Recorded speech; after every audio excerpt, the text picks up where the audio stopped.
श्री रघुनाथ जी की पावन कथा इतनी सुंदर है कि हृदय की मलिनता सुनते ही शांत हो जाती है। वह कथा कुछ इस प्रकार है। सुटी सुंदर संवाद बरे बिरचे बुद्धि विचारी, ते यही पावन सुभग सर घाट मनोहर चारी। सप्त प्रबंध सुभग सोपाना, ज्ञान नयन निरखत मन माना। रघुपति महिमा अगुने अबाधा, बरनब सोई बर बारी अघागा। राम सिये जस सल्य सुधा सम, उपमा बीच विलास मनोरम। पुर इनि संघ चारु चौपाई, जुगति मंजु मनि सीप सुहाई। छंद सौरठा सुंदर दोहा, सोई बहुरंग कमल कुल सोहा। अरथ अनूप सुभाव सुभासा, सोई पराग मकरंद सुभासा। सुकृत पुंज मंजुल अलिमाला, ज्ञान विराग विचार मराला। धुनि अवरेन कवित गुण जाति, मीन मनोहर ते बहु भांति। अर्थ धर्म कामादि चारु, कहव ज्ञान विज्ञान विचारु। नवरस जप तब जोग विरागा, ते सब जलचर चारु तड़ागा। सुकृति साधु नाम गुण गाना, ते विचित्र जल बेहग समाना। संत सभा चहु दिसि अबराई, श्रद्धा ऋतु बसंत समगाई। भक्ति निरूपम विविध विधाना, क्षमा दया दम लता बिताना। सम जम नियम फूल फल ज्ञाना, हरिपद रति रस वेद बखाना। औरौ कथा अनेक प्रसंगा, तै सुख पिक बहु बरन विहंगा। आगे लिखते हैं, इस कथा में बुद्धि से विचार कर जो चार अत्यंत सुंदर और उत्तम संवाद भूसंडी, गरुण, शिव पार्वती, याज्ञवल्क्य, भरद्वाज और तुलसीदास और संत रचे हैं, वही इस पवित्र और सुंदर सरोवर के चार मनोहर घाट हैं। 7 कांड ही इस मानस सरोवर की सुंदर 7 सीढ़ियां हैं, जिनको ज्ञान रूपी नेत्रों से देखते ही मन प्रसन्न हो जाता है।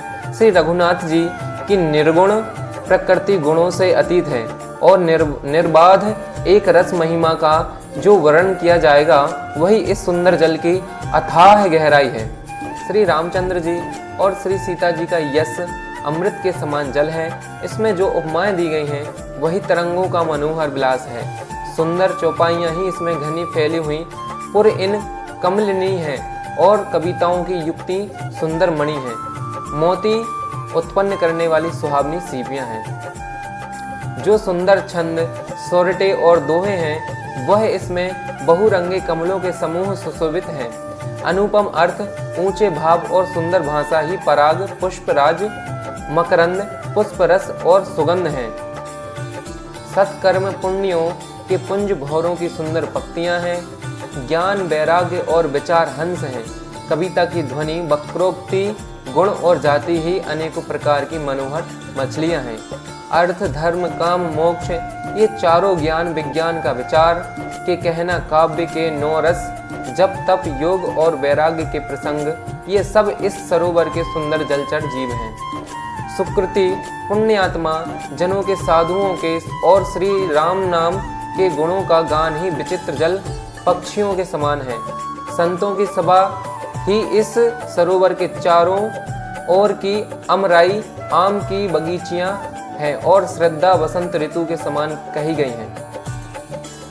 आगे की कथा में लिखते हैं, नाना प्रकार से भक्ति का निरूपण और क्षमा, दया तथा दम, इंद्रिय निग्रह, लताओं के मंडप हैं। मन का निग्रह, यम, अहिंसा, धर्म, आस्तेय, ब्रह्मचर्य और परिग्रह, नियम, सोच, संतोष, तप, स्वाध्याय और ईश्वर प्रणिधान ही उनके फूल हैं। ज्ञान फल हैं और श्री हरि के चरण कमलों में प्रेम ही इस ज्ञान रूपी फल का रस है, ऐसा वेदों ने कहा है। इस रामचरितमानस में और भी जो अनेक प्रसंगों की कथाएं हैं, वे ही इसमें तोते, कोयल आदि रंग बिरंगे पक्षी हैं। हरे कृष्णा। इसी प्रकार से श्री रामचरितमानस को सुनने के लिए कृपया मेरे इंस्टाग्राम पेज और यूट्यूब चैनल से जरूर जुड़ें। जय श्री राम।